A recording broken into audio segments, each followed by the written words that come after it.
going on, everybody? I go by the name of Kari, and I want to thank you guys for joining me here today on SneakerPhetish. If you were around in 2006, you might have gone broke if you were a sneakerhead, and that's just on Air Jordans because there were so many good ones that dropped that year. I'm talking everything from Candy Cane 14s to the DMP pack to the Mist Blue Air Jordan 4s to the Jordan 21s if that was your thing. However, on August the 23rd of 2006, there was a special sneaker that came out that would take the world by storm. That sneaker and its counterpart would go on to make history as some of the most coveted sneakers, and today we have a new version of the sneaker that just re-released for the first time since 2006 in a brand new updated take. Without further ado, let's get into it. Boom. And there it is, ladies and gentlemen. This is the 2021 Air Jordan 4 Lightning. Well, all that anticipation, all that hype, all that craziness, all that hoopla leads us up to this very moment. And hopefully you're holding a pair of these in your hand as well, and you were one of the lucky ones that was able to get your hands on a pair of these. Now, there's a couple of things I want to run through about this sneaker. If you didn't get your hands on a pair of them, don't worry about it first of all, because I'm pretty sure there's going to be a lot of late shipments that are coming in. If you can hold out, there's a good chance that you'll still be able to get your hands on a pair of these in the near future. Now, I'll be honest with you guys, full transparency, because I keep it 100 with the family on here. I wasn't even going to do a video on these because so many videos on the Lightnings have already come out. So many people have already showed you guys this sneaker, what it looks like inside and out. But one thing that I really don't think that we appreciate as much about the Lightning is the history. For whatever reason here on YouTube, I haven't seen too many people really dig into the history of the sneaker and why this shoe is so important. So while you guys are boxing these up, getting them ready to go to StockX or trade them out or whatever it is that you're going to do with them, hopefully rocking them on your feet, I want to make sure that you guys understand why these are so special. Let's jump into the shoe. First things first, this is a grade school pair. Just want to let you guys know that. But the grade school, I believe, pretty much mimics exactly what the men's pair looks like. So until mine gets in, this is what they look like. On the upper of the sneaker here, you get this really nice full grain nubuck. Very, very nice leather. I know there was an elevated price tag of $220 on the men's pairs, $150 on the grade school that people didn't like, but I'll be honest with you guys,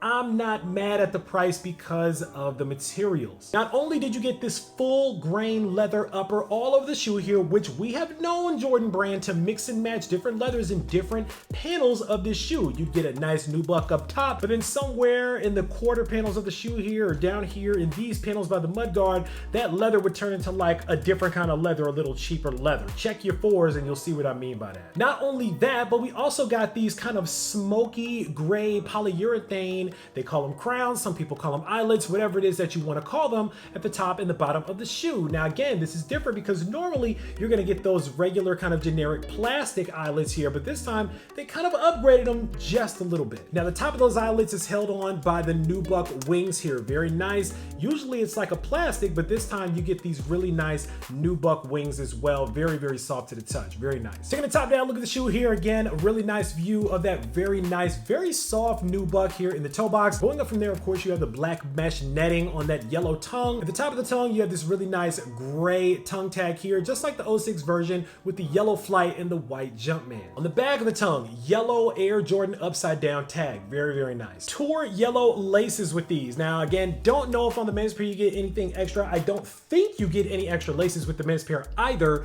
but for $220, it would have been nice to get another set of laces, but it is what it is. Moving around to the heel of the shoe here, you get that gray Jumpman embedded in the back of the heel. Just look at how thick that leather is. Very, very nice. I like when on the fours they give us the leather tabs on the back here instead of the hard plastic, because this tends to cut into my Achilles and it makes it very uncomfortable to wear. So I like it when they do the leather on these instead, something softer. On the outsole of the shoe here, again, like that 06 version, you have the white in the midfoot with the small yellow Jumpman, gray around the rest of the outsole. And on the insole, you have a white insole with that gray Jumpman on the heel. And that's pretty much it when it comes to the 2021 Air Jordan 4 Tour Yellow, aka the Air Jordan 4 Lightning. All right, let's get into a little bit of history about this shoe. 2006, very interesting time in the way that sneakers used to release. Now, a lot was going on in 2006, and one of the biggest things that were going on in 2006, and there's a reason why I'm going to tell this story as well, was the Livestrong campaign that Nike was doing along with Lance Armstrong. Now,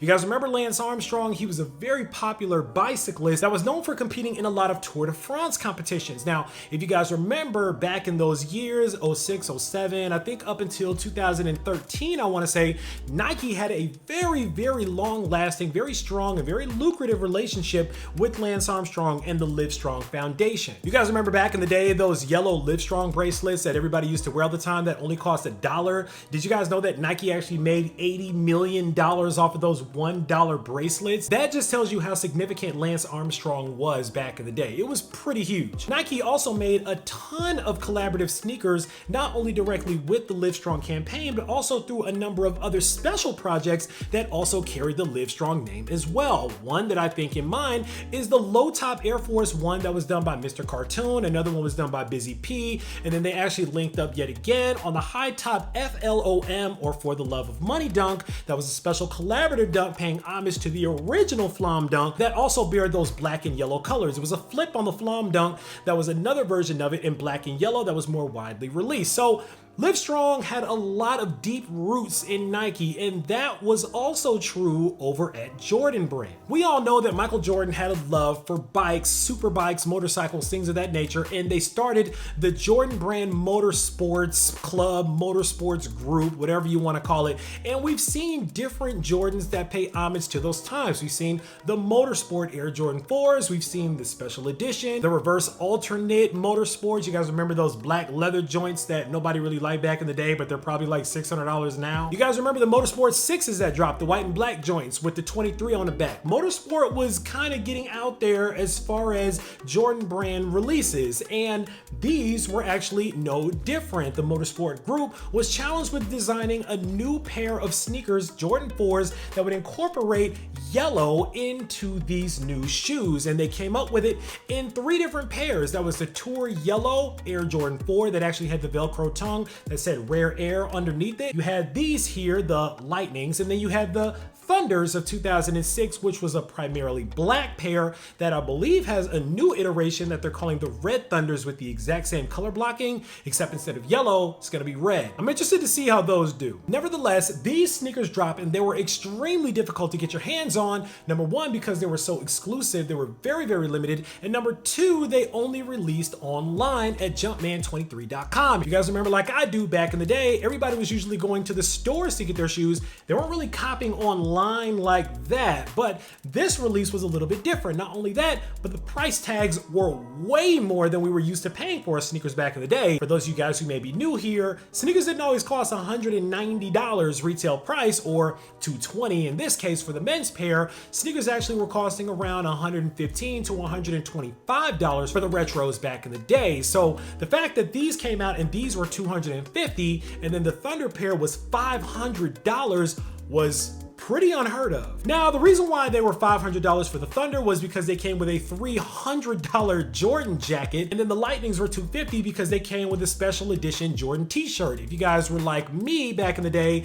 you always had to have the Jordan t-shirt along with whatever Jordans were coming out. It was just a thing that we did. You had to have the matching shirt. And even though that was a lot of money, the Thunders of 2006 were actually limited to only 500 pairs, so they were selling for a lot of money. And of course, if you can find a 2006 pair of the Thunder or the Lightning, good luck to your pockets and thoughts and prayers to your bank account, because you're going to be spending a lot of money on those. Now, the Thunders would re-release in a much larger release, all the way down to kid sizes, I believe, back in 2012. So people that were not able to get their hands on the 06 version definitely scooped up the 2012 version. And for a lot of people, they've been waiting very, very patiently to complete their set by having the Lightnings and the Thunders now without having to pay $2,000 a pair to get them. This is the sneaker that a lot of OGs have been waiting to get their hands on for a really, really, really long time. And the hype was behind it, not just because of that, but also because of a lot of people that just wanted to get their hands on them, either because they saw how hyped up they were and they thought they could make a lot of money off of them.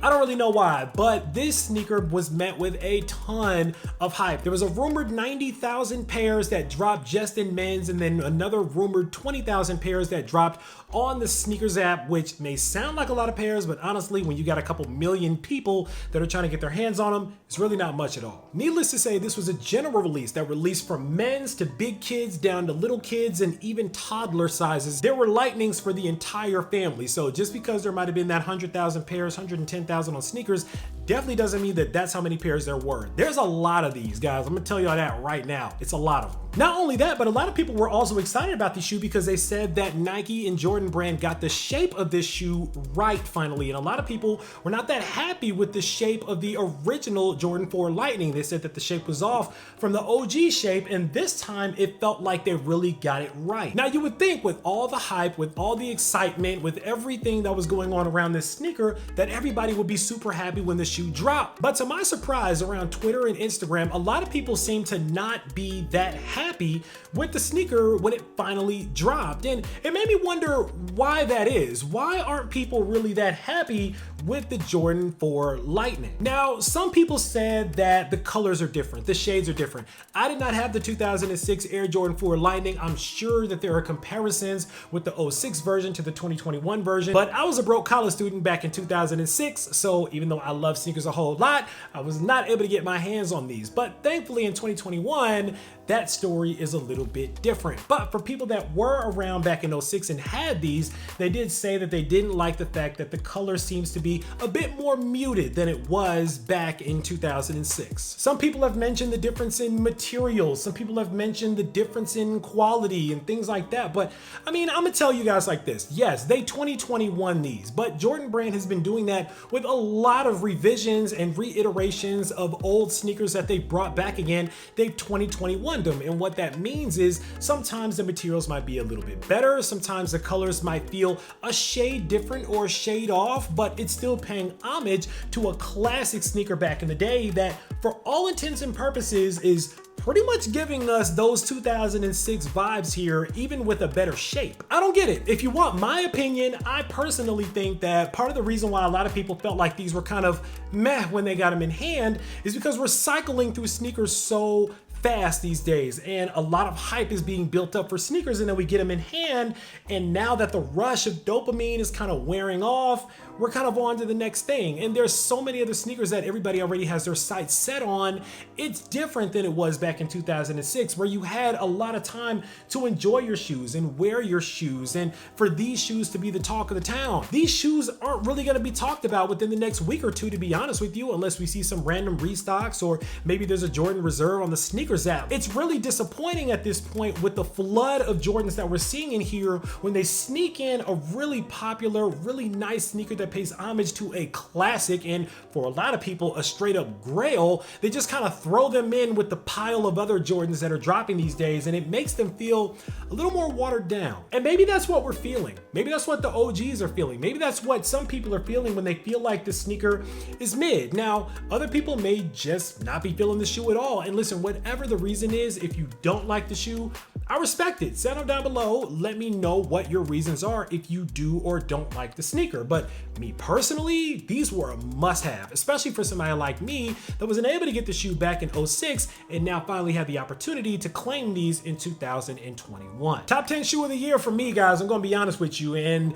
the competition is really starting to heat up, especially now that we're getting into the fourth quarter of the year. There's a lot of stuff that's coming out, and these are probably going to make it on my list of top 10 somewhere probably in the middle for the year, but I definitely see these going on my list. I don't know about you guys. You can let me know. All in all, these sneakers pay homage to an incredible time in sneaker history, to an incredible shoe with an incredible story, and the brand did it really well with a great shape, great materials, and great execution. You really can't ask for more when it comes to a shoe like this, except maybe more time to appreciate them. All right, guys, listen, that's pretty much all that I got about these. Now it's time for you guys to sound off down in the comments and let me know what you guys think about the Air Jordan 4 Lightning, aka Tour Yellow for 2021. Were these on your must-cop list? Were you able to pick up a pair? Are you waiting for a restock, or are you just paying a reseller to get your hands on these? Or were these a hard pass for you? Were you just not feeling the bright yellow sneakers with the hits of gray? Sound off, let me know. Of course, right down in the comments, make sure that you click on that subscribe button so we can welcome you into the Sneaker Phetish family to make sure you don't miss out on any more heat that comes through like these, because I guarantee you I got a lot more heat on the way. As always, I want to thank you guys for joining me here today on SneakerPhetish, taking a look at these with me, unboxing them with me for a couple of minutes. I go by the name of Kari. This is the 2021 Air Jordan 4 Lightning, and until next time, I'm out.